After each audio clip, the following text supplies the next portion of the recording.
নমস্কার, শুরু করছি হাল্লা বল। আপনার সঙ্গে রয়েছে আমি দেবারতী। আর আজকে কথা হবে বেশ কিছু ইস্যু নিয়ে, কারণ প্রতিদিন এত ঘটনা ঘটছে, কোনটা ছেড়ে কোনটা নিয়ে কথা বলবো আমরাও সত্যি কথা বলতে কি ঠিক চাওয়ার করে উঠতে পারছি না। আর এত ঘটনা বহুল, তো ফলে প্রত্যেকটা নিয়ে খুব ছোট পরিসরে একটু চেষ্টা করব কথা বলার। মমতা বন্দ্যোপাধ্যায়ের কিছুক্ষণ আগে যে খবরটা পেলাম আমরা, মমতা বন্দ্যোপাধ্যায়ের ছবি দিয়েই একটা দলের অফিস শুরু করছেন ঋতব্রত বন্দ্যোপাধ্যায়। কিন্তু তৃণমূল কংগ্রেসের যে পার্টি অফিসটা ছিল ওই বাইপাসের ধারে, সেই পার্টি অফিসে নাকি কোনো অস্তিত্ব থাকছে না। মানে নতুন করে পার্টি অফিস, সেই পার্টি অফিস সেজে উঠছে। ঋতব্রতপন্থী তৃণমূল কংগ্রেসের যারা নেতৃত্ব রয়েছেন, এই যে দেখুন সেই ছবি আপনাদের দেখাচ্ছি, এখান থেকে তারা এবার তাদের নতুন জার্নি শুরু করবেন নতুনভাবে। ঋতব্রতপন্থী তৃণমূল কংগ্রেসের যারা বিধায়করা রয়েছেন তারা এইরকম একটা ভাবনা চিন্তা পোষণ করছেন। দেখা যাক এটা কত দূর কি হয়, এবং এটা নিয়ে ডেফিনেটলি আলোচনার জায়গা রয়েছে। প্রথমে এই বিষয়টা তো রাখবই, পাশাপাশি দেখুন এই অভিষেক বন্দ্যোপাধ্যায়ের সেবাশ্রয় প্রকল্প, সেই প্রকল্প নিয়ে বিস্তর অভিযোগ উঠেছে। এর আগেও আমরা দেখিয়েছি আপনাদের, নির্দিষ্টভাবে অভিযোগকারী যিনি অভিজিৎ দাস, তাকেও হয়তো আজকে আমরা আলোচনার টেবিলে পাবো, কথা বলবো তার সঙ্গে। কিন্তু এবার নতুন করে সরকারের তরফ থেকে বেশ কিছু উদ্যোগ নেওয়া হচ্ছে এবং এটা নিয়ে তদন্ত হবে, কথা বলবো এই বিষয় নিয়েও। এবং খুব তাৎপর্যপূর্ণ যেটা, সেটা হচ্ছে দেবরাজ চক্রবর্তীর অ্যারেস্ট, এসআইটি গঠন করা হয়েছে এবং এটা নিয়ে বেশ কিছু তথ্য সামনে আসছে। সব থেকে গুরুত্বপূর্ণ যেটা, যে কিছু চ্যাট মোবাইল থেকে ডিলিট করেছেন দেবরাজ চক্রবর্তী। সেই চ্যাটে এমন কারুর নাম কি ছিল যেটা সামনে এলে তৃণমূল কংগ্রেস, মানে আদি তৃণমূল কংগ্রেস, মানে কালীঘাট তৃণমূল কংগ্রেসের কোথাও অসুবিধা হতো, সেই নিয়ে একাধিক রিয়াকশনস রয়েছে, দেখাবো একে একে আপনাদের। তার আগে আমার সঙ্গে যারা ইতিমধ্যেই এই আলোচনা টেবিলে উপস্থিত রয়েছেন তাদের সঙ্গে আলাপ করে। আমার সঙ্গে রয়েছেন নীলাঞ্জন দাস তৃণমূলের তরফ থেকে, নীলাঞ্জনকে স্বাগত জানাবো। এবং রয়েছেন আমাদের সঙ্গে সুজিত কুমার পাটোয়ারি কংগ্রেসের তরফ থেকে, দুজনকে স্বাগত জানাবো। একে একে যারা অন্যান্য অতিথিরা আসবেন তাদের সঙ্গে আলাপ করাবো। আমি নীলাঞ্জনের কাছে আসি। নীলাঞ্জন, প্রথম যে ছবিটা আমরা দেখাচ্ছিলাম, মানে এটাকে তোমরা কিভাবে দেখছো? ঋতব্রতপন্থী তৃণমূল যারা, তারা অনেক, মানে বেশ কয়েকদিন ধরে দেখছি আমরা খবরের শিরোনামে রয়েছেন, দিল্লি যাচ্ছেন, ফিরছেন, আবার আগামী সময় হয়তো দিল্লি যেতে হবে, প্রতীক নিয়ে লড়াই ইত্যাদি চলছে। কিন্তু এবার যেটা দেখছি যে মানে তৃণমূল, ঋতব্রতপন্থী তৃণমূল, তাদের পার্টি অফিস চালু হচ্ছে, কিভাবে দেখছো তোমরা? দেখুন, তারা নতুন যদি কিছু পার্টি তৈরি করেন, তার যদি একটা পার্টি অফিস তাদের নিশ্চয়ই লাগবে, না হলে আর ইসিআইতে কি করে তারা রেজিস্টার করবেন। কিন্তু আজকে তারা যেটা করেছেন, তারা তৃণমূল কংগ্রেসের যেটা অস্থায়ী পার্টি অফিস, আমাদের যেটা হেডকোয়ার্টার মেট্রোপলিটনে, সেখানে গিয়ে তারা একটা পোস্টার লাগিয়েছেন।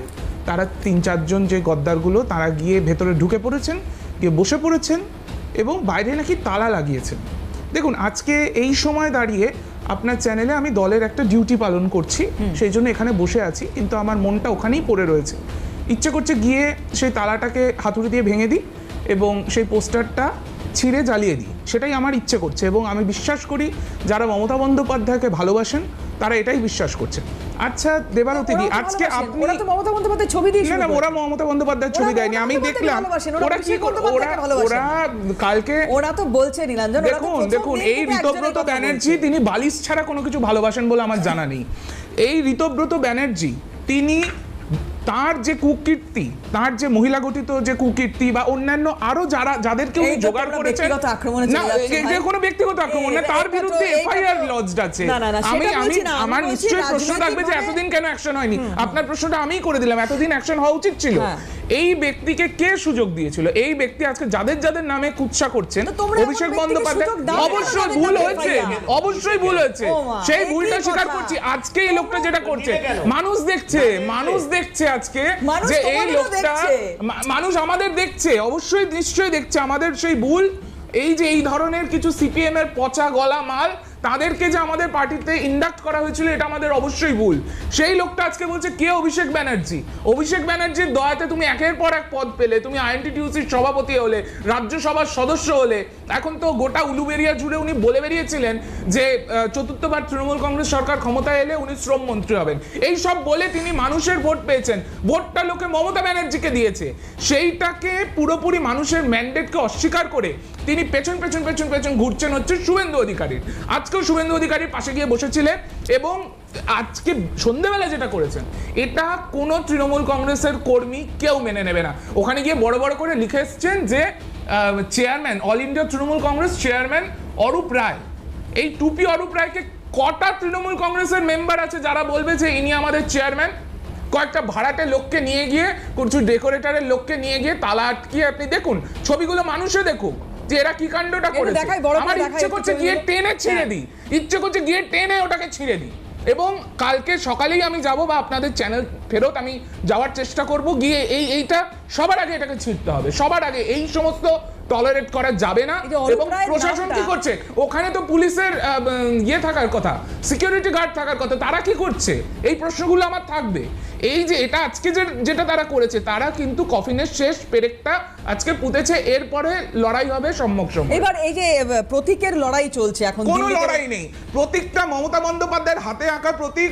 1998 সালের 1 জানুয়ারি মমতা ব্যানার্জি অল ইন্ডিয়া তৃণমূল কংগ্রেসের প্রতিষ্ঠাতা, তিনি দলের চেয়ারপারসন, তাকে না তার অনুমতি ছাড়া কোন রকমের কোন কনফারেন্স কিছু করা যায় না। এটা যারা করছে সম্পূর্ণটা ইল্লিগাল এবং এর বিরুদ্ধে তাদের এগেইনস্টে অ্যাকশন হবে। এবং আজকে তো ট্রেসপাসিং করেছেন।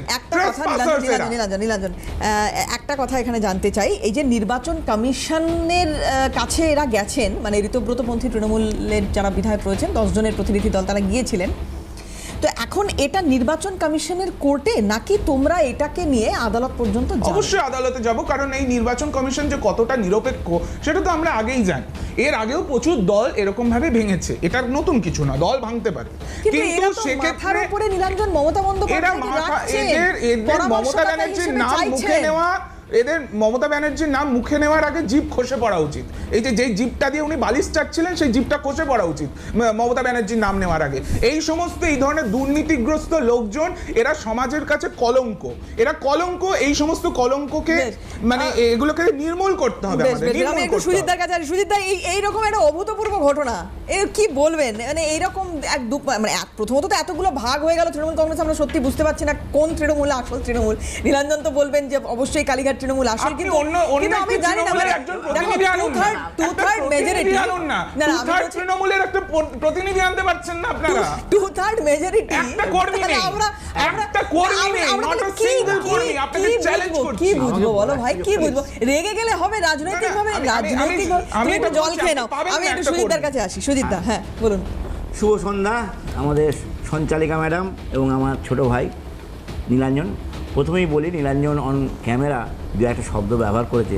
আমরা মনে করি, আমরা এখানে একটা কথা প্রথমেই বলে রাখা ভালো, 2-3টে শব্দ আমার কানে লেগেছে আনপার্লামেন্টারি। আমি ভাইকে বলবো এই শব্দগুলো এখানে আমি পুনরুচ্চারিত করছি না, এই শব্দগুলো আমাদের ছোট ছোট বাচ্চারা দেখে, অনেকেই দেখে, তারা শুনবে এবং তারা শুনে এই আনপার্লামেন্টারি শব্দগুলো নিশ্চয়ই তারা ভালোভাবে নেবে না এবং সমাজের পক্ষে ক্ষতিকর। 2-3টে শব্দ ব্যবহার করেছি, আমি রিপিট করলাম না, আপনি শুনে নেবেন, দরকার হলে শুনবেন। ও 2-3টে শব্দ আনপার্লামেন্টারি শব্দ ব্যবহার করেছে, এটা ঠিক হয় প্রথম। দ্বিতীয়ত, নীলাঞ্জন ভাই, রাজনীতিতে বলে রাখি, রেগে যাওয়া মানে হেরে যাওয়া। রাজনীতির রাগের কোনো জায়গা নেই, কষ্ট হবে, নিশ্চয়ই কষ্ট। আমাদের 98 কষ্ট হয়। মমতা বন্দ্যোপাধ্যায় হেরে গিয়ে রেগে গেছে। মমতা বন্দ্যোপাধ্যায় তো ভবনটা গিয়ে দখল করেননি। না, কি করেনি 98-এ? কি ছুরি? আজকের কুণাল ঘোষ বলছে গাদ্দার, ও বললো গাদ্দার তো বাংলার গাদ্দার, সবচেয়ে বড় গাদ্দার, 2 শতাব্দী সেরা গাদ্দার তো মমতা ব্যানার্জি। কি দেয়নি কংগ্রেস, কি দেয়নি? এমপি, যুব কংগ্রেস সভাপতি রাজীব গান্ধী, কেন্দ্রীয় মন্ত্রী রাজীব গান্ধীর স্ত্রী আমাদের শ্রদ্ধেয় নেত্রী সোনিয়া গান্ধী, কি দেয়নি? কিন্তু তারপরেও তো পিছন থেকে ছুরি মেরেছে, মানেনি? তাহলে আজকের একটা কথা জানতে হবে, আমি একটা কথা বলি, তোমার বলা ভাই, তোমার বলার সময় কোনো কথা বলিনি, কিন্তু এই সৌজন্যবোধটা থাকে, তুই পরে বলো। হ্যাঁ, আমরা কখন করেছি একটু সময় নিয়ে দেখতে হবে। আমি খুব দায়িত্ব নিয়ে বলছি অন ক্যামেরা, নতুন পার্টি ঘোষণা করার পর আমি সেই সমীর মিত্রের সঙ্গে বসে আছি কাঠের ঘরে। আমাদের তখন হাজি মোহাম্মদ মহসিন স্কোয়ারে আমাদের পার্টি অফিস, কাঠের ঘর, দোতলা কাঠের ঘর, সেই পার্টিতে বসে আছি। দিল্লি থেকে বারবার ফোন আসছে যে এক্সপেল বলছে না, অল ইন্ডিয়ার আছে, তকমা আছে, ওই আইসিসির মেম্বার করলে আপনারা করতে হবে। পরে যখন পার্টি ঘোষণা করার পর সময় এবং তারিখটা দেখে নেবেন, আমি অন ক্যামেরা বলে গেলাম, ভুল বললো, অন ক্যামেরা তারপর এক্সপেল করা, মানে আমরা কতদিন ডেড expel বডি করেছিলেন? আমি ডেড date- বডির, হ্যাঁ আমি এক্সপেল date করা, জানি। কবে নতুন পার্টি করার পরে, পার্টিতে হয়েছিল 1 জানুয়ারি। হ্যাঁ তারপরে করা হয়েছে, না, হ্যাঁ না, হ্যাঁ। আপনারা 26শে ডিসেম্বর আপনারা এক্সপেল করেছিলেন মমতা তখন ব্যানার্জিকে। অলরেডি জমা আরে, দিয়ে দিয়েছে, আমার- 26 দিয়ে অলরেডি। তখন আমি বলছি যে এমপি এবং এমএলএরা সাইন করে অলরেডি 26শে ডিসেম্বরের আগে জমা দিয়ে দিয়েছে আপনার নির্বাচন কমিশনের কাছে। খুব দায়িত্ব নিয়ে বললাম কথাটা। তারপর পার্টি এক্সপেল করেছে, তারা এ করেনি। ইভেন আমাদের অল ইন্ডিয়া প্লেনারি সেশন চলছে, ফুল প্লেনারি সেশন, তখন মমতা ব্যানার্জি কী করলো, ওই ব্রিগেডের পাশে ওই রাস্তার উপরে তিনি কী করলেন, যুব কংগ্রেসের মিটিং ডেকে দিলেন, সংবিধান বিরোধী, যেখানে অল ইন্ডিয়া কংগ্রেসের সভাপতি এসেছিলেন, তখন অল ইন্ডিয়া কংগ্রেস সভাপতি এসেছিলেন, এবং সেখানে ফুল প্লেনারি সেশন হচ্ছে, আমার সৌমিত্র প্রেসিডেন্ট উনি পাশ দেখে দিলেন। তখনও কিন্তু পার্টি সাসপেন্ড করেনি, কোনো শোকজও করেনি, যে একটা উইন্স করতেই পারে, করেছে। এই ধৈর্যটা আমরা দেখিয়েছি, কিন্তু তারপরেও তিনি গাদ্দারি করেছেন। তাহলে গাদ্দারিটা আগে মমতা শিখিয়েছে। আচ্ছা, আমি আজকের এই যে পার্টি অফিস দখলের কথা, হ্যাঁ পার্টি অফিস দখল। দেখুন আমি একটা কথা বলি, রাজনীতিতে না, ও যেটা বলেছে আমি একমত, সততা দায়বদ্ধতার কথা মমতা ব্যানার্জি বলতেন, কিন্তু রাজনীতিতে স্বচ্ছ লোকের নেওয়ার দরকার। মমতা ব্যানার্জি কাদের নিয়েছে? তৃণমূল কাদের নিয়েছে? প্রথম দিকে সিপিএম থেকে যত রকম বদ কাজ করা লোকজনদের নিয়েছে, কংগ্রেসের কিছু লোকজন, বেশিরভাগটা নিয়েছেন। এবং তারা কারা, তাদের অতীত ইতিহাসটা কী? আজ আমরা রেজ্জাকের সঙ্গে বলি, শওকাত বলি, জাহাঙ্গীর বলি, এদের কাছে আমরা ভালো আশা করতে পারি? কেউ করতো? সমাজ কোনদিন করেছে? করবে? সেলিমের কাছে আপনি মগহাটে সেলিমের নাম শুনে নিয়ে যাই না, শুনে নেবেন, আপনার রেকর্ড দেখবেন। জাহাঙ্গীর এর অতীত ইতিহাস কি? শওকাতের অতীত ইতিহাস কি? এদেরকে কেন মমতা ব্যানার্জি সেদিন নিয়েছিল? মমতা ব্যানার্জি এমনি জিততো। লক্ষণ শেঠ, হ্যাঁ ঘটনা আমরা কিন্তু তারপরে টলাট করিনি তাকে। আচ্ছা, নীলাঞ্জন একটু আগে বলছিল যে ওর ইচ্ছে করছে এখান থেকে বেরিয়ে এই পার্টি অফিসে যেতে। এই মুহূর্তে দেখুন ওখানে কি চলছে, কালীঘাট তৃণমূল পৌঁছে গেছে অলরেডি। দেখুন কুণাল ঘোষ, কোনো সিঙ্গেল ফ্রেম পেয়েছেন কোনোদিন? মমতা ব্যানার্জি যতদিন মুখ্যমন্ত্রী ছিলেন, পাশে সব থেকে বেশি কাজ ছবি আছে ফিরহাদ হাকিম, তিনি তো তৃণমূলের, তো সুতরাং তিনি আসতেই পারেন পার্টি অফিসে। এবার সেটা কি হয়েছে, কিভাবে হয়েছে, কেন হয়েছে, কোন উদ্দেশ্যে হয়েছে, পার্টির কর্মীরা যারা আক্রান্ত হচ্ছেন চারদিকে, সেদিকে না গিয়ে কেন এরা সন্ধ্যের পর ঘুরঘুর করছেন অন্য উদ্দেশ্যে, সেগুলো আগে না জেনে নিয়ে দুম করে তো কোনো মন্তব্য করবো না।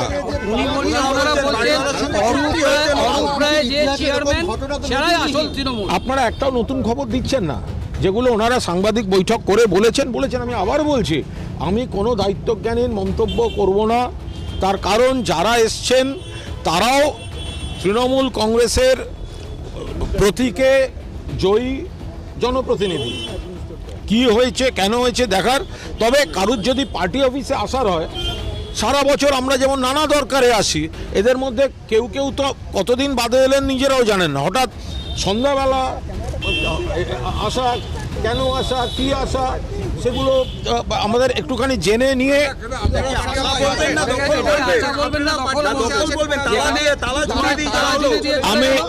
আমি এই বিষয়ে এই মুহূর্তে কোনো মন্তব্য করব না। তৃণমূল কংগ্রেসের দফতর এবং এ নিয়ে আমরা কিছুদিন আগেই এখানে যে পুলিশ থানাটি রয়েছে সেখানে ডকুমেন্টও দিয়ে যাওয়া হয়েছিল যে কেন, মানে এটা আমাদের আপাতত আমাদের মূল অফিসটা তৈরির সময় এটা একটা অস্থায়ী, এটা সাময়িক একটা চলছে। এখন হঠাৎ কেন তারা এলেন, আসতেই পারেন, তারা পার্টির ইয়েতে। আসল বিষয়টা দুলালের তালমিছরি নয়, এটা সর্বভারতীয় তৃণমূল কংগ্রেস মমতা বন্দ্যোপাধ্যায়ের লড়াই এবং অসংখ্য কর্মী সমর্থকের রক্ত জল করা এটা একটা পার্টি। ফলে কে কখন এলো সিপিএম থেকে, কে কখন এলো অন্য দল থেকে, কে কখন কবে এলো, এসব ছেড়ে দিন। এসব আসল নকলের বিষয়টা ওইভাবে হয় না। মমতা বন্দ্যোপাধ্যায়ের স্ট্রাগলের উপর দাঁড়িয়ে আপনি জিজ্ঞেস করুন না, যারা এসছিল তারা যে এমএলএ হয়েছে, নির্দল এমএলএ হয়েছে, যারা এসছিল তারা এমএলএ হওয়ার সময় একটা ফর্ম জমা দিতে হয়েছিল, ফর্ম এ আর ফর্ম বি, তাতে সই হচ্ছে মমতা ব্যানার্জি আর অভিষেক ব্যানার্জির, যে ওরা তৃণমূল এবং ওরা জোড়া ফুলের এই সার্টিফাই করেছেন মমতা। হ্যাঁ ঠিকই, আজকে যে কথাগুলো কুণাল ঘোষ বলছেন একদম এটা ফেলে দেওয়ার কোনো জায়গা নেই। কিন্তু যাই হোক, তারপরেও এই প্রশ্নগুলো আসে যে তাহলে দীর্ঘদিনের পোড় খাওয়া রাজনীতিক মমতা বন্দ্যোপাধ্যায় কি এদেরকে চিনতে ভুল হয়ে গিয়েছিল? যাই হোক, একটা বিরতি নেব, আর বিরতিতে যাওয়ার আগে একটু জানিয়ে রাখি আমাদের সঙ্গে আরও দুজন অতিথি যোগদান করেছেন। আমাদের সঙ্গে রয়েছেন বিজেপি তরফ থেকে মুখপাত্র সৌমিক রাহা। সৌমিককে স্বাগত জানাবো অনুষ্ঠানে। এবং স্টুডিওর বাইরে থেকে আমাদের সঙ্গে অভিজিৎ দাস রয়েছেন। অভিজিৎ বাবু হচ্ছেন সেই মানুষটি যিনি এই সেবাশ্রয় নিয়ে নতুন করে যে অভিযোগগুলো সামনে এসেছে সেটাতেই আলোকপাত করছেন বা করেছেন। কথা বলবো অভিজিৎবাবু আপনার সঙ্গে। স্বাগত জানাই আপনাকে আমাদের অনুষ্ঠানে, কিন্তু একটা বিরতি এখন নিতে হবে, খুব দ্রুত বিরতির পরে আবারও ফিরছি, সঙ্গে থাকুন। অভিজিৎ দাস ববি আমাদের সঙ্গে রয়েছেন, আর ওনার কাছে আসবো এই প্রশ্ন নিয়ে। অভিজিৎ দা, এই যে দীর্ঘদিন ধরে ডায়মন্ড হারবার মডেলের অনেক গুণগান শুনেছি আমরা, তো এই ডায়মন্ড হারবার মডেলের অন্যতম একটা কর্মসূচি অভিষেক বন্দ্যোপাধ্যায় চালাতেন, সেটা হচ্ছে সেবাশ্রয় কর্মসূচি, এবং সেটা ডায়মন্ড হারবারের বাইরেও বেশ কিছু জেলাতেও ছড়িয়ে দেওয়ার চেষ্টা হয়েছিল, এবং সেটা নিয়ে ব্যাপক দুর্নীতির অভিযোগ এখন সামনে আসছে। আপনি এনেছেন বেশ কিছু অভিযোগ, এবং যেটা মানে ভীষণ চিন্তার বিষয় সেটা হচ্ছে যে স্বাস্থ্য দপ্তরের অনুমোদন ছাড়াই নাকি এই সেবাশ্রয় চলেছে। সূত্র মারফত এমনটা খবর আমরা পাচ্ছি, একটু এটার জাস্টিফিকেশন আপনার কাছ থেকে চাইব। দেখুন, এই সেবাশ্রয়ের বিষয়টা তো অ্যাকচুয়ালি আমরা অনেকদিন ধরেই বলছিলাম। প্রথম আমি ইমেল করি, এছাড়াও আমার একজন আরটিআই অ্যাক্টিভিস্ট আছেন বিশ্বনাথ গোস্বামী ছিলেন স্বাস্থ্য দপ্তরের।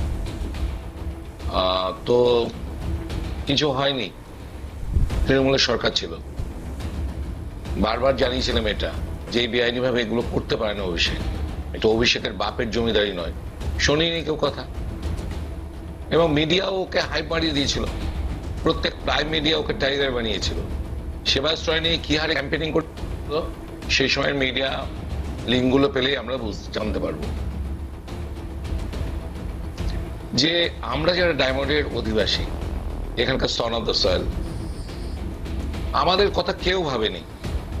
অভিষেকের প্রচুর পয়সা রয়েছে, ওর হাতে প্রশাসন ছিল, ক্রিমিনাল ছিল, সেই সমস্ত অপারেশনাল অ্যাসেটগুলোকে কাজে লাগিয়ে ও আমাদের ডায়মন্ডবাসীকে দীর্ঘ প্রায় 10 বছর ধরে, 12 বছর ধরেও চুষে নিয়েছে।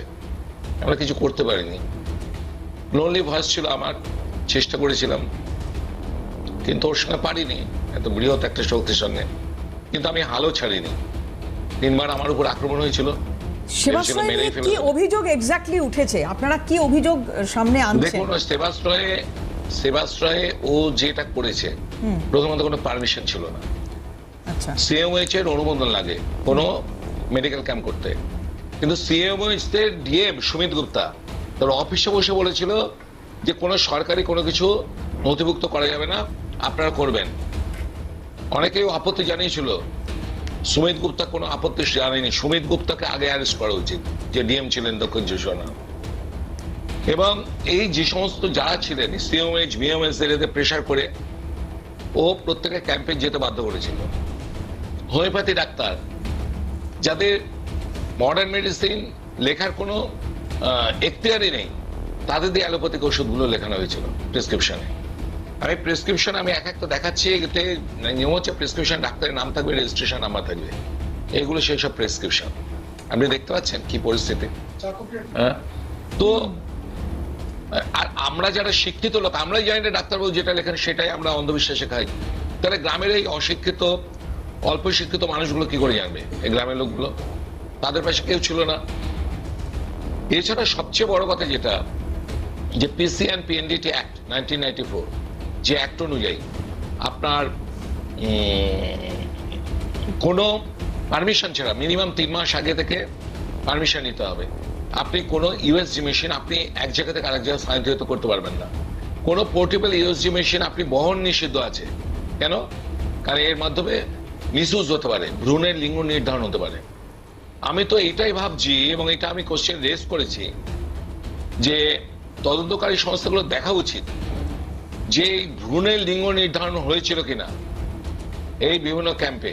কারণ আপনি জানেন অনেকে কোটি কোটি টাকা খরচা করে, যে তার কন্যা ভ্রূণ হত্যা তো এইভাবে হয়েছে না, যে সেখানে ভ্রূণের লিঙ্গ নির্ধারণের জন্য, যার জন্য সরকার তো এটাকে আইন করে, কেন্দ্র আইন রয়েছে যে এটা একটা নিষিদ্ধ আইন এবং it is the cognitive offence, তাকে জেল জরিমানা যেতেই হবে। আমার প্রশ্ন হচ্ছে, সেবাশ্রয় ক্যাম্পগুলো তো অভিষেক ব্যানার্জি এই ভ্রূণের লিঙ্গ নির্ধারণ করেছিল কিনা, একটা র্যাকেট চালিয়েছিল কিনা সেবাশ্রয় ক্যাম্পের মাধ্যমে, এটা প্রথম আমার মানে এই কোশ্চেনটা আমি রেজ করেছি। এছাড়া যেটা হচ্ছে এত পয়সা কে দিল, কোথেকে দিল? শ্রদ্ধার করতে এর আগের ফাইল পার করেছিলাম, তাদের নাকি ও 16,380 জন নাকি ওর ডোনার ছিল। সেবাশ্রয়ের ডোনার কারা? এত 400-500 কোটি টাকা খরচা করলো কোথেকে? তাহলে এটা কি ব্ল্যাক মানি? যদি ব্ল্যাক মানি হয় ইডিকে দেখতে হবে পিএমএলএ 2002 অ্যাক্টের সেকশন 3 and 4। বেশ, আর যদি ব্ল্যাক মানি না হয় তার ডোনার গুলো কারা? বেশ। আমি এখানে একটু থামাবো আপনাকে অভিজিৎ বাবু, আমি একটু নীলাঞ্জনের কাছ থেকে এটার একটা প্রত্যুত্তর নেবো, তারপরে একটা বিরতি নিতে হবে।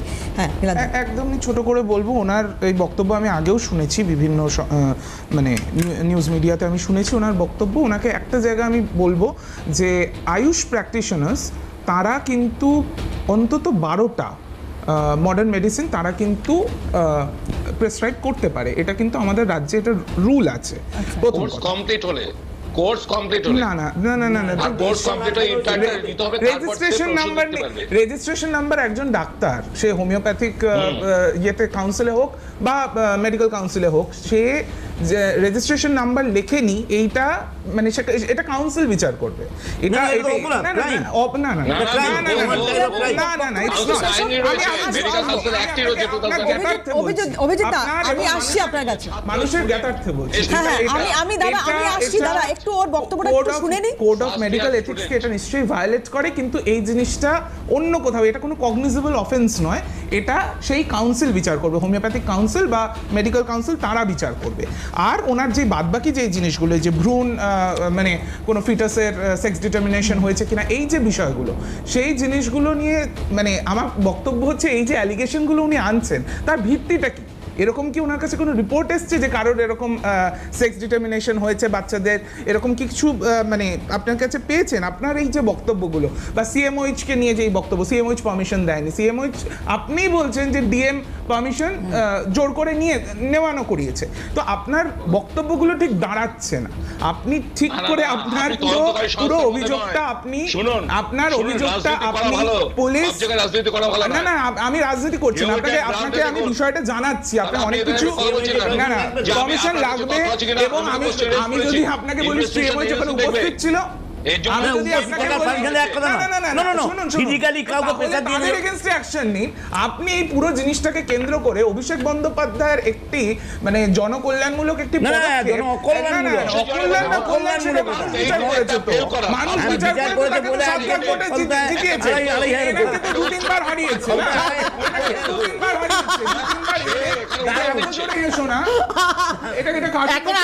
এখন আপনাদের সরকার চলছে না, আপনার কোথায় কেমন ভাবে হাসবো? আপনাদের স্বৈরাচার ঠিক করে দেবে না, স্বৈরাচার ঠিক করে দেবে না, স্বৈরাচার সরকার চালাচ্ছে না।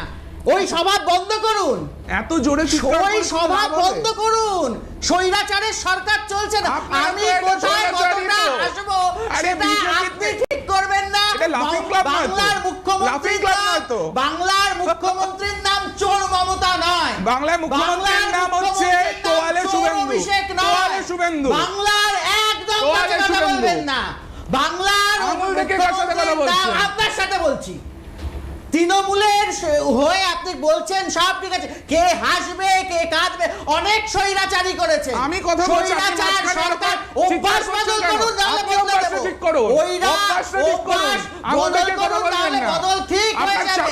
সময় এসে গেছে, আপনারা চাকর, জনগণের চাকর ছিলেন, কিন্তু নিজেকে রাজা বানিয়ে দিয়েছেন। আমরা কি ভাবছি, মানুষ কি ভাবছে সেটা আমাদের উপর ছেড়ে দিন। মানুষ বলছে ভাওতাবাজির সরকার আর নেই দরকার, বিধানসভাতেও চোর কুনালকে নিয়ে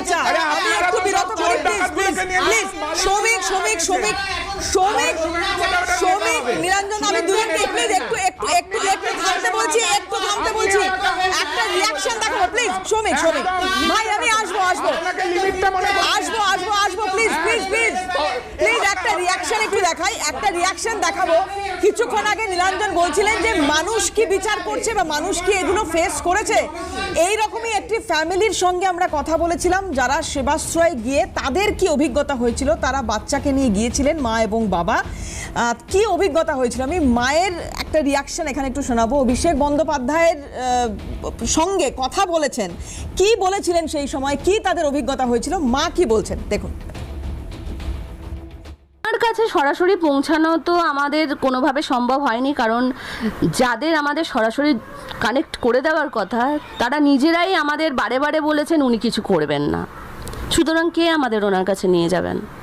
এবার আমরা তো বুঝতেও পারছি না যে আমাদের কথাটা ওনার কান পর্যন্ত যাচ্ছে কি না, সেটাও আমরা তো বুঝতে পারছি না। কিন্তু আমরা যখন শুনছি নিচে যারা আমাদেরকে শোনাচ্ছেন, যেরকম শান্তনু সেন আছেন, তা অয়ন দস্তুদার ওনার অফিসে থাকেন, ওনারা যখন আমাকে শোনাচ্ছেন যে স্যার কিছু করবেন না বলেছেন, তখন আমাকে এটাই মানতে হবে যে উনি সত্যি বলেছেন, তবেই না তারা আমাদের জানিয়েছেন যে উনি কিছু করবেন না। তা আমি তখন ওটা শুনে আমি খুব হতাশ হয়ে গেলাম যে আমার এরকম অসহায় বাচ্চা দেখেও কেউ উনি কিছু করবে না, তাহলে উনি প্রতিশ্রুতি দিলেন কেন? কেউ এগিয়ে আসেননি, কোনো নেতা এগিয়ে আসেনি। উনি নাও আসতে পারতেন, উনি নাই বলতে পারতেন আমি চিকিৎসা করাবো না, কিন্তু উনি চিকিৎসা করাবো বলে কেন এড়িয়ে গেলেন? এটাই আমার মানে সবথেকে মানে খারাপ লাগে আর কি। না, উনি একবারই দেখা করেছিলেন, তারপরে ওনাদের সাথে মানে এই হচ্ছে অভিজ্ঞতা। মায়ের রিয়াকশন শোনালাম, সময়ের খুব অভাব, বাবারও কিছু রিয়াকশন ছিল, হয়তো পরবর্তী কখনো শোনাতে পারবো, যদিও আগে এই রিয়াকশনগুলো দেখিয়েছি আপনাদের।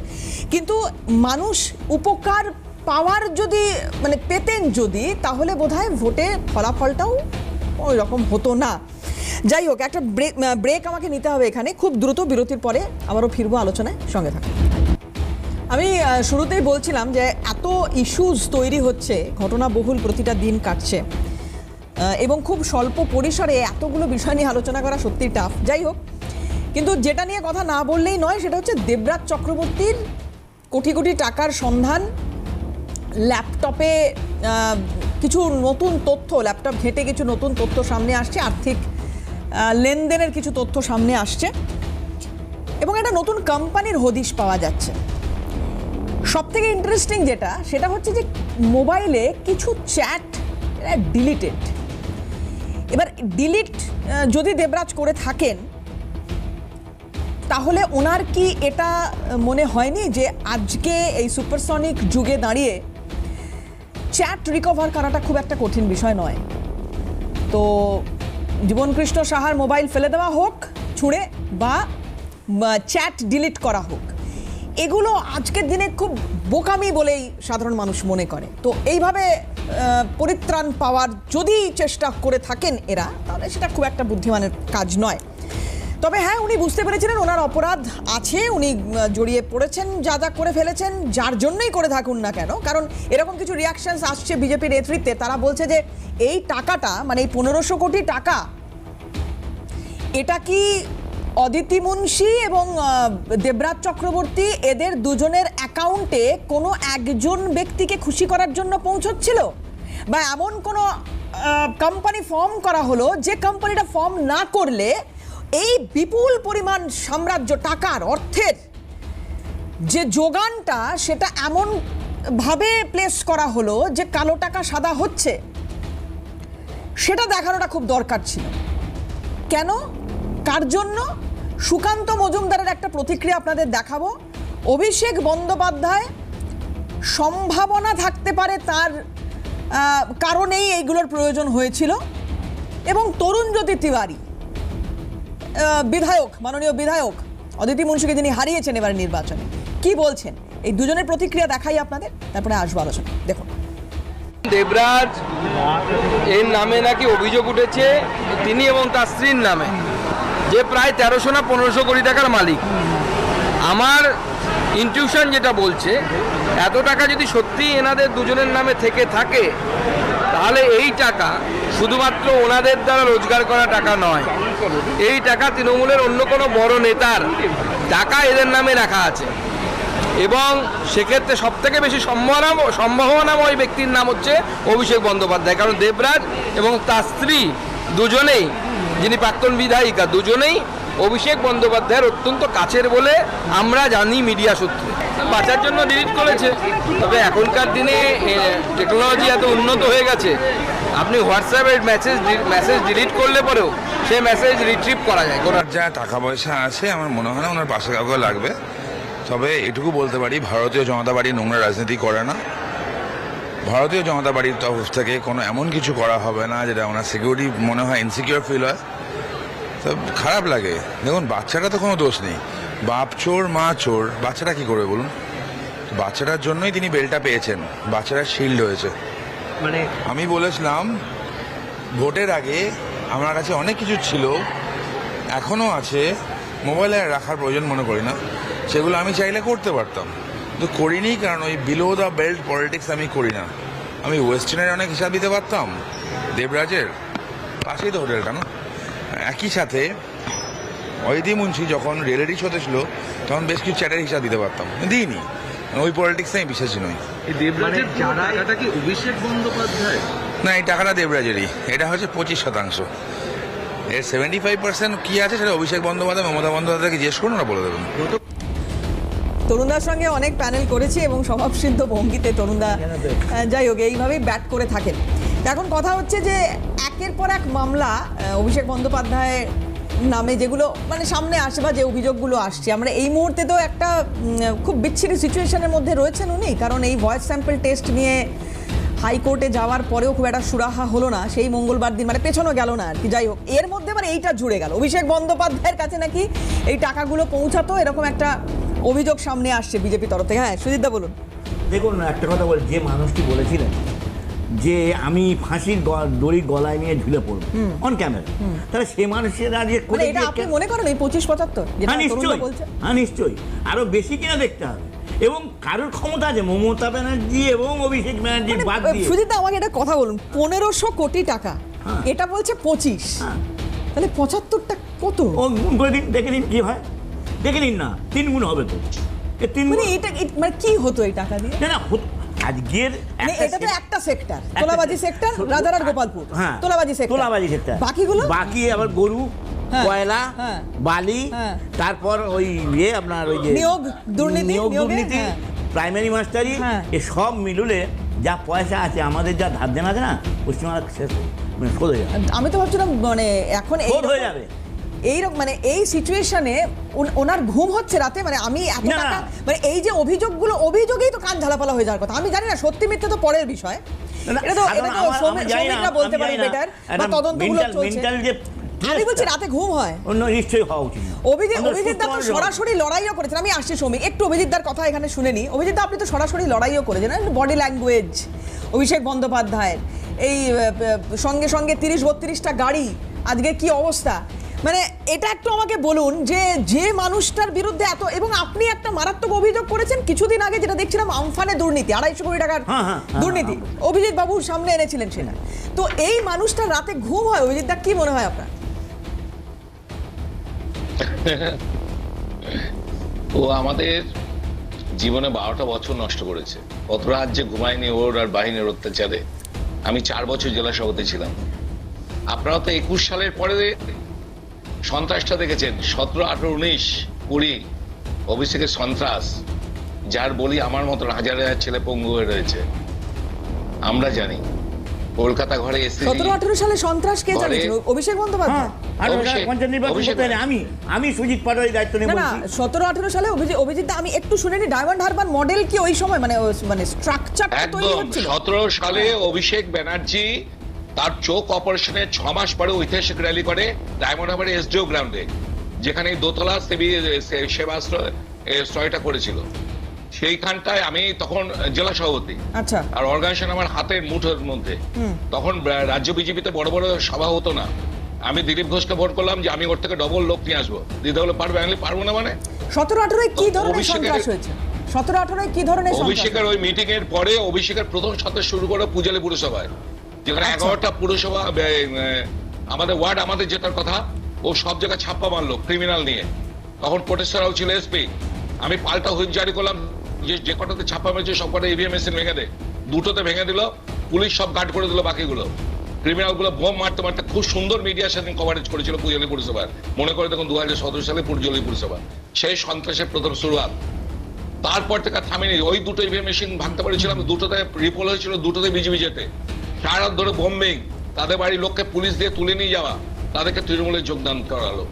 এবং তারপরে আমরা অসহায় হয়ে গেলাম।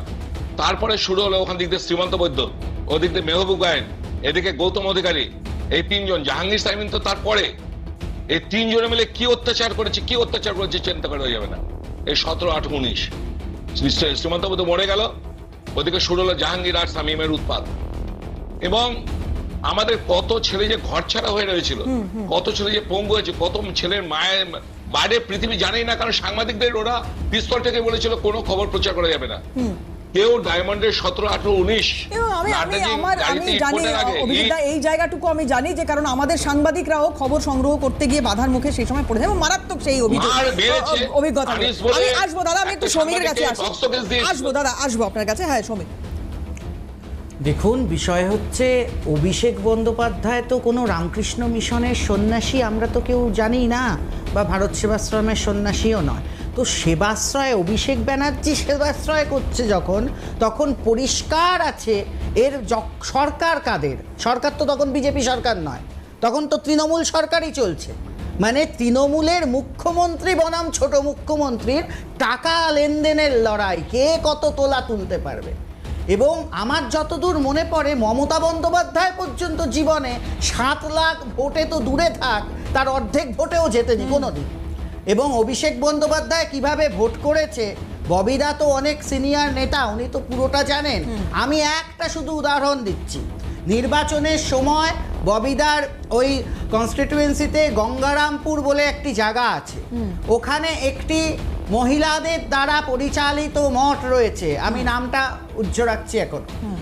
সেই জায়গাতে আমি ওখানে প্রচারে গেছিলাম, ফেরার সময় আমি ওই মঠে নমস্কার করব বলে নামি, তারপরে ওখানকার যিনি সন্ন্যাসিনী তারা আমাকে বলছে এই সামনে থেকে পতাকা সরিয়ে দাও, পতাকা এখানে রেখো না। আমি বললাম কেন, পতাকাটা রেখলে কি হবে? বলছে না না, আমরা সবাই চাইছি পরিত্রাণ, কিন্তু কোনো বিজেপির লোক যদি আসে এই রাস্তা কালকে ভেঙে দিয়ে চলে যাবে। কোনো বিজেপির লোক যদি মন্দিরে ঢোকে রাস্তা ভেঙে দিয়ে চলে যাবে। এবং একটা জায়গাতেও গিয়ে কোনো পতাকা নেই, কিচ্ছু নেই। আমাকে ওই মঠ থেকে ভক্তরা বলছে যে এত পতাকা লাগানো হয়েছে, তোমাদের যিনি প্রার্থী এত করছেন, আমাদের এই ভোট কি দিতে দেওয়া হবে? আদৌ আমরা দিতে যেতে পারবো আপনাদের ভোট? আপনারা সুষ্ঠু নির্বাচন হবে তো? তারা প্রশ্ন করছে। আপনি সেই সেকেন্ড কথা ছেড়ে দিন, সেকেন্ড কথাটা উচ্চ রাখি। প্রথম কথাটায় ভাবুন যে পতাকা নিয়ে চলা যাবে না। চরম স্বৈরাচারের সরকার ছিল এরা। স্বৈরাচার শেখ হাসিনা কি ছিল, আয়নাঘর তো দূরে থাক, পশ্চিমবাংলায়। এবং তারই জন্য এরা আজকে বড় বড় কথা বলছে, এটা এই তৃণমূল, ওটা ওই তৃণমূল। আমি মনে করিয়ে দিতে চাই, এখানে আমাদের যারা যারা জানেন, বয়স্ক লোকে সব মনে আছে, অজিত কুমার পাঁজা, তিনি কেন বলেছিলেন আমি তৃণমূলের বাগানের বুড়ো মালি? কাকে উদ্দেশ্য করে বলেছিলেন, কেন বলেছিলেন? প্রথম ফাউন্ডার মেম্বার হিসেবে কার কার সই ছিল? মুকুল রায় কেন বলতে বাধ্য হয়েছিল? সে তো একটা নতুন দল যে তৈরি করে, দল আমাদের সন্তানের মতন বা দল আমাদের মায়ের মতন, সেইখানে মুকুল রায় বলতে বাধ্য হয়েছিল এ দল টিকবে না, এ দল থাকবে না। অজিত পাজা বলতে বাধ্য হয়েছিল আমি তৃণমূলের বাগানের বুড়ো মালি, যদি আমাকেই শেষ করে দেয় ফুল আর ফুটবে না, পরিষ্কারভাবে বলেছিল। দেখো শ্রমিক, এইটা তো যেহেতু এই মুহূর্তে অনেক সাংসদ মমতা বন্দ্যোপাধ্যায়ের হাত ছেড়েছেন বা অনেক বিধায়কও হাত ছেড়েছেন, ফলে সেই জায়গায় দাঁড়িয়ে ওদের কিন্তু ক্ষোভের কারণটা শুধুমাত্র অভিষেক বন্দ্যোপাধ্যায়। দেখুন, শুধু অভিষেক বন্দ্যোপাধ্যায় নয়, আমি আপনাকে একটা কথা বলি, একটু এখানটা বলি যে মমতা বন্দ্যোপাধ্যায়ের ছবি নিয়েও কিন্তু আজকে এই নতুন ভাবে যে তৃণমূল ভবনের পথ চলা ঋতপন্থী তৃণমূলদের, মমতা বন্দ্যোপাধ্যায়ের ছবি সমেত নাকি ওরা শুরু করছে। বা মমতা বন্দ্যোপাধ্যায়ের আশীর্বাদের কথা ওরা, আশীর্বাদের কথা আমি বলছি। মমতা বন্দ্যোপাধ্যায় এখন দিনে রাতে উনাকে একটাই গান করতে হচ্ছে, কাকুলি যদি না হয় রাজি, সুদীপ যদি না আর আসে, এ আসরে কুনাল তুমি থেকো বন্ধু আমার পাশে।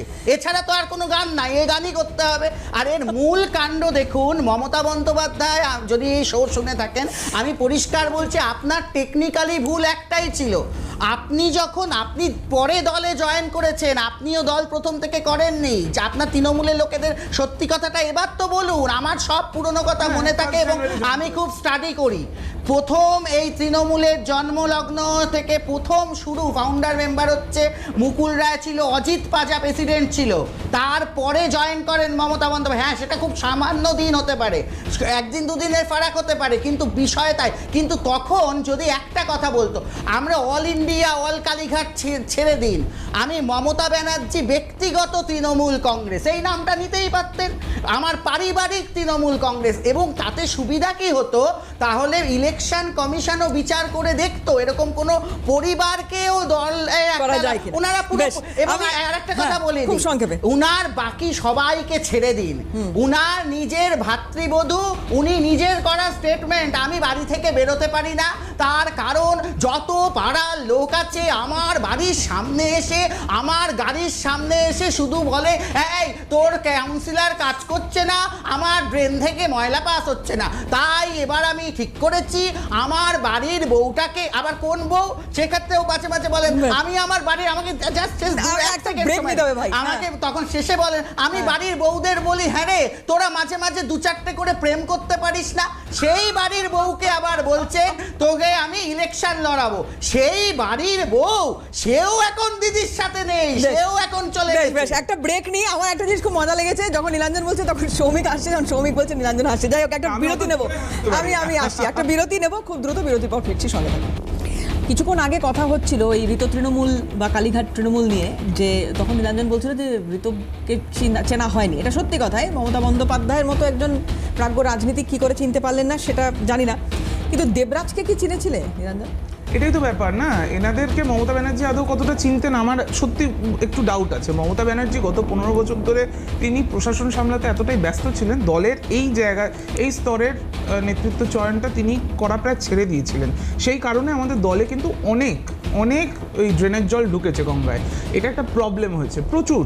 তো মানে আমি জানি না আজকের দিনে এই মানুষগুলোর জন্য, এই যে যারা দুর্নীতি করেছে বা মানে প্রচুর রকমের মানে মানুষের সাথে খারাপ ব্যবহার করেছে, এই সমস্ত মানুষদের ঔদ্ধত্যের জন্য বা তাদের দুর্নীতির জন্য আজকে কিন্তু তৃণমূল একটা সেটব্যাক ফেস করেছে। সেই জায়গায় দাঁড়িয়ে আজকে মমতা বন্দ্যোপাধ্যায় আমাদের মাথার ওপরে, এবং আমরা যারা কর্মী সমর্থকরা রয়েছি তারা এই দলকে আমরা স্টিয়ার করছি এবং করব, এবং আগামী দিনে মানুষ যেই আমাদের 41% ভোট আমাদের মানুষ দিয়েছে, সেই ভোটকে আমরা সম্মান জানি। আমরা বিরোধী, প্রকৃত বিরোধী, এই যে এরকম এই ঋতব্রতের মতো বালিশ চাটা বিরোধী নয়, বা এই ঘুরঘুর করা মুখ্যমন্ত্রীর পেছনে সেই রকম বিরোধী নয়, প্রকৃত বিরোধী, কনস্ট্রাকটিভ বিরোধী, তার রোলটা আমরা প্লে করছি। একটু আগে আপনি যেই কথাগুলো শোনাচ্ছিলেন, মাননীয় কেন্দ্রীয় মন্ত্রী সুকান্ত মজুমদার তিনি যেই একটা অভিষেক বন্দ্যোপাধ্যায়ের নামটা টেনে দিলেন, কিন্তু সেই দিকে আপনি দেখবেন যে তরুণদা যেহেতু তিনি একজন আইনজীবী, তিনি কিন্তু মানে কথাটা সেভাবে বললেন না। তো একজন অ্যাকিউজড হয়েছে, তার সেখানে law will take its own course, এবং সেটাই আমরা চাই যে যার উপরে এই ধরনের মানে অ্যালিগেশনস আসছে, অ্যাকিউজেশনস আসছে, তাদের বিরুদ্ধে যথাযথ ব্যবস্থা নিক। আজকের দিনে বিজেপির কাছে, তাদের কাছে তথ্যও রয়েছে, তাদের কাছে তদন্তকারী সংস্থাও রয়েছে, তো তারা সেটা প্লিজ করুক। এইরকমভাবে মানুষকে ব্যতিব্যস্ত করা বা রাজনৈতিক বিরোধী তাদের ওপরে এই যে ডিম মারা, এই করা, যেটা একটু আগেও সৌমিক বলছিলেন যে বাইরে বেরোলে হয়তো আপনার ওপর ডিম আসবে, কেন না আমি মমতা ব্যানার্জির কর্মী বলে, এইটা হচ্ছে আজকের দিনে বাংলার গণতন্ত্রের মানে নজির। তো এই মানে একটা লাইভ টেলিভিশনে বসে এই কথাটা বলাই যাচ্ছে আজকে, এইরকম একটা হয়ে গেছে। যাই হোক, এটা হয়তো নতুন বাংলা। তো যাই হোক, আমি এটুকুই বলবো যে মানে মানুষের আস্থা আমরা অর্জন করেছি, আমরা 41% ভোট পেয়েছি, এবং আগামী দিনে আমরা মমতা ব্যানার্জির নেতৃত্বে চলবো, এবং এই সমস্ত যারা আর কি বিজেপির থেকে টাকা খেয়ে বা বিজেপির পদলেহন করে নিজেদের পিঠ বাঁচানোর জন্য আজকে যারা এই সমস্ত করছে, মানুষ তাদের খুব ভালো চেনে, এদের পাশে কেউ নেই। একটা কথা বলো নীলাঞ্জন, তুমি বলে আমি সুজিতদার কাছে চলে যাচ্ছিলাম, বিজেপির মানে স্বার্থ কি? স্বার্থ আপনি এটা আমি বলবো না, এটা যারা পলিটিক্যাল অ্যানালিসিস করে তারা বুঝতে পারছেন, এটা বিজেপি সরাসরি করছে নাও হতে পারে। আমি যদি বলি এটা মুখ্যমন্ত্রী করছেন, আমি এতটুকুই বললাম। মারাত্মক অভিযোগ করলে এখান থেকে একটা নতুন বিতর্ক না, আমি কোনো অভিযোগ করিনি। করার কথা শ্রমিক একদম অনলাইন না, এটা কিন্তু ইনারা যে বলছেন এর কিন্তু পেছনে একটা কারণ আমার মনে হচ্ছে হতে পারে। নির্বাচনের প্রায় অনেক আগে, বছরখানেক আগে হয়তো রাজ্যের তদানীন্তন মুখ্যমন্ত্রী খবর পেয়েছেন আর কেউ তৃণমূল নেই, তৃণমূলের হয়ে দাঁড়ানোর লোক নেই, উনি হয়তো আমাদের বিজেপি দপ্তরে একটা গোপন চিঠি পাঠিয়েছেন, আমার প্রার্থী তালিকাটা এবার বিজেপি করে দিন, ওটাও তো চুরি করতে সেই গেছিল প্রার্থী ED তালিকার থেকেই আমি মানে ঋতব্রতকে ED তো হাইটেক অফিসে গেছিল, ওটাও চুরি করতে। সাজেশনে মানে তৃণমূল আগামী দিনে যা যা বলতে পারে আর কি, মানে তৃণমূলের প্রার্থী তালিকাটার সাজেশন বোধহয় মমতা বন্দ্যোপাধ্যায় আগামী দিনে এটাই বলবেন, ওটাও বিজেপি করে দিয়েছে। আসলে এদের মাথার ভূত এখনো যাচ্ছে না, বেশ আমি এখনো যাচ্ছে না ভূত। এই যে হয়তো কিন্তু আমি অথবা হয়তো কিন্তু অথবা আলাদা সত্যি কথাগুলো তোমরা বলে দিচ্ছ কিনা। ইমেজ কথাটা বলি, আমি যেহেতু নামটা করলাম মাননীয় মুখ্যমন্ত্রী, আরেকটা ইমেজ আমি বলছি, জাস্ট দুদিন আগের ছবি, দিলীপ ঘোষ সস্ত্রীক প্রধানমন্ত্রীর সাথে। সুজিতদা, হ্যাঁ দেখুন, আজকের বাংলা যেটা হয়েছে শ্যাডো অপোজিশন, আমরা মনে করি এটাকে পলিটিক্যাল সায়েন্স ছাত্র হিসেবে আমি বলতে পারি শ্যাডো অপোজিশন। এটা চীনে হয়, মারাত্মক ক্ষতিকর, গণতন্ত্রের পক্ষে এটা যথেষ্ট ক্ষতিকর। স্ট্রং অপোজিশন যদি না থাকে, যদি স্ট্রং অপোজিশন ট্রেজারি বেঞ্চ যেমন থাকতে হবে, স্ট্রং অপোজিশন থাকতে হবে, তবে গণতন্ত্র বাঁচবে। মানে আগামী দিনে বাংলার গণতন্ত্র, ভারতবর্ষের গণতন্ত্র ধূলিসাৎ। আর এই যে 20 জন এমপি গেছে, এদের ব্যক্তি স্বার্থ আছে, প্লাস বিজেপির স্বার্থ একটাই, অনেকগুলো বিল পাস করাতে হবে। 29-এর আগে অনেকগুলো বিল পাস করাতে হবে। কি করে করতে হয় বিজেপিকে দেখে শেখা হচ্ছে। আমরা 3টে মাত্র বিধায়ক ছিলাম এবং রাজ্যে আমরা তদানীন্তন প্রধান বিরোধী দলও ছিলাম না। বিরোধী দলের নেতা ছিল কংগ্রেসের আব্দুল মান্নান, ঘরে বসে থাকতেন, মানুষের হয়ে কথা বলতেন না। ওই 3টে বিধায়ক, স্বাধীন কুমার সরকার, দিলীপ ঘোষ, মনোজ টিগ্গা এবং জেলায় এই অভিজিৎ দা, ববিদাদের মতন লোকেরা এবং আমরা সবাই মিলে এই পার্টিটাকে আজকে এই জায়গাতে আনতে আমরা পেরেছিলাম, তার কারণ মনের জোর ছিল। এবং আমাদের নেতারা, একটা শেষ কথা বলি, আমাদের নেতারা, আমি ধন্যবাদ টেলিভিশন মাধ্যমে আমি জানাই এই সকল নেতাদের যারা 2021-এর ওই 300 কর্মী খুন হওয়ার পরে আমাদের পাশে ছিলেন। আজকে মমতা ব্যানার্জি ঘরের মধ্যে বসে আছে, অভিষেক ব্যানার্জি ঘরের মধ্যে বসে আছে, ডিম চুটছে। আজকে তো আমাদের শুভেন্দুদাকে তখন সার্টিফিকেট নিতে যেতে দেওয়া হয়নি, সেদিনকেই তো তিনি আজকে একটা অ্যাক্সিডেন্ট হয়ে যেত। জেপি নাড্ডা তার গাড়িতে থানির ছোড়া হয়েছিল, তারপরেও আমাদের নেতারা এই পার্টিটাকে বাঁচানোর আজকে সে কথা বললে শুভেন্দুবাবু কর্মীরা, নেতারা, কারণ শুভেন্দুবাবু নিজে আমি ধন্যবাদ জানাবো প্রত্যেককে সময় দেওয়ার জন্য। প্লিজ আজকে সময় নেই, এখানে শেষ করতে হবে অনুষ্ঠান। প্রত্যেককে ধন্যবাদ এবং আপনারা যারা আমাদের সঙ্গে ছিলেন আপনাদেরও ধন্যবাদ। শেষ করছি, অন্যান্য খবরের জন্য চোখ থাকুন CNN।